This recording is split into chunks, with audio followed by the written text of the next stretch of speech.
दोस्तों, इस वीडियो में हम मध्यकाल में दी जाने वाली कुछ भयानक यातनाओं के बारे में जानेंगे, जिसे सुनकर आपकी रूह कांप जाएगी। तो चलो वीडियो को स्टार्ट करते हैं।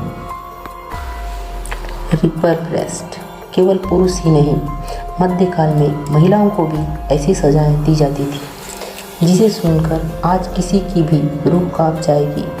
और महिलाओं का स्तन काटने की सजा उन्हीं यातनाओं में से एक है।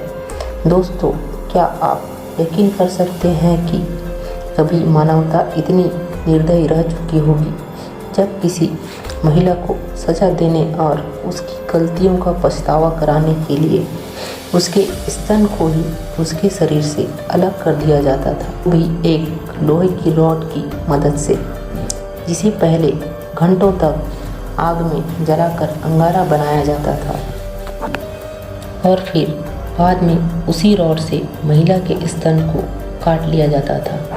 दोस्तों, ये प्रक्रिया इतनी खतरनाक थी कि महज कुछ ही घंटों के अंदर उस महिला की मौत हो जाती थी। फ्लेइंग केवल एशिया यूरोप ही नहीं, बल्कि मध्य पूर्वी देश जैसे इजिप्ट और मेसोपोटामिया भी क्रूरता की सभी सीमाएं लांघ चुकी थी, जहां कभी फ्लेइंग जैसी प्रथा का चलन था। दोस्तों, आपने खाल खींचना तो सुना ही होगा। अंग्रेजी में उसे ही फ्लेइंग कहते हैं। प्राचीन काल में ये सजा उन लोगों को दी जाती थी जिन पर कोई अपराध साबित होता था, जिसके दंड स्वरूप बीच चौराहे पर व्यक्ति की खाल खींच ली जाती थी। जैसे कोई कसाई किसी जानवर की खाल उतारता है, ठीक उसी प्रकार चाकू की मदद से अपराधी की खाल भी उतार ली जाती थी। इस प्रक्रिया के दौरान टॉर्चर की जाने वाली व्यक्ति को होश में भी रखा जाता था, ताकि वो ज़्यादा से ज़्यादा दर्द को महसूस कर सके, क्योंकि सज़ा देने वाले लोगों का ये मानना था कि मौत देर से आएगी उतनी ही दर्दनाक होगी, और अपराधियों की भी यही तड़प बाकियों की सबक बनेगी, ताकि कोई अपराध करने का अगर सोचे भी तो उससे पहले इसका अंजाम याद आ जाए। यही नहीं, अगर खाल खींचने के बाद कोई अगर जिंदा बच जाता था तो फिर राजा उसे जिंदा ही जलवा देता था, लेकिन उसने रहम की भी कभी नहीं दी। बॉयलिंग वैसे तो ये सज़ा इतिहास की सबसे खतरनाक सज़ाओं में से एक है।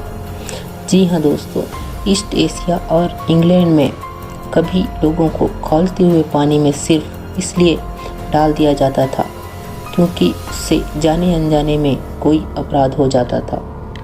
ऐसे अपराध की सज़ा यह थी कि उसे खौलते हुए पानी में तब तक रखा जाता था जब तक कि उसकी मौत ना हो जाए।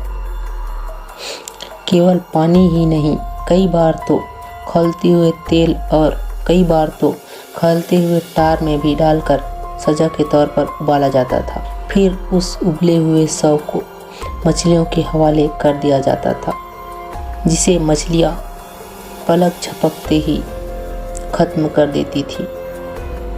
लिंगची इतिहास की वो सज़ा जिससे बचने के लिए लोग रिश्वत तक दिया करते थे ताकि जान ही भले चले जाए, लेकिन लिंगची जैसी सज़ा काटनी ना पड़े।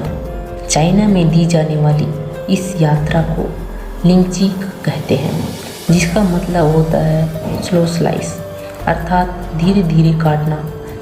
लेकिन इंसानी शरीर जिसे सज़ा के तौर पर चाकू से हजारों बार तब तक काटा जाता था जब तक कि वो मर नहीं जाता था।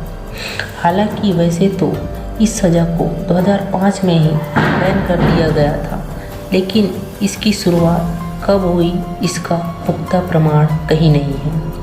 हालांकि कुछ इतिहासकारों का ये कहना जरूर है कि ये सज़ा सार्वजनिक स्थानों पर दिया जाता था ताकि लोग इसे देख पाएँ।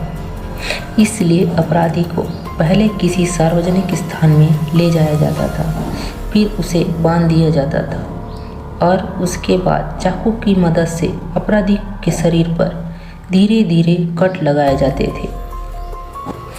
जिसके पीछे एक मान्यता थी कि इस तरह से सज़ा देने के बाद अपराधी अगले किसी जन्म में ऐसा पाप नहीं करे। कभी तो ये सज़ा 3 दिनों तक चला करती थी, जिस दौरान अपराधी के शरीर पर 3000 से भी ज़्यादा चीरे लगाए जाते थे और एक एक करके शरीर के अंगों को भी निकाल लिए जाते थे। नोज़ कटिंग दोस्तों, केवल खाल खींचना ही नहीं, प्राचीन इजिप्ट में नाक कटने जैसी सज़ा भी दी जाती थी। और जिस तरह से नाक का कटना आज के समय में बेइज्जती होना माना जाता है, ठीक उसी तरह से प्राचीन काल में नाक का कटना बेइज्जती का ही प्रतीक हुआ करता था, जिसे वो लोग भुगतते थे जिस पर भ्रष्टाचार का आरोप सिद्ध होता था, या वो लोग जो राज्य का कोई कानून तोड़ देता था।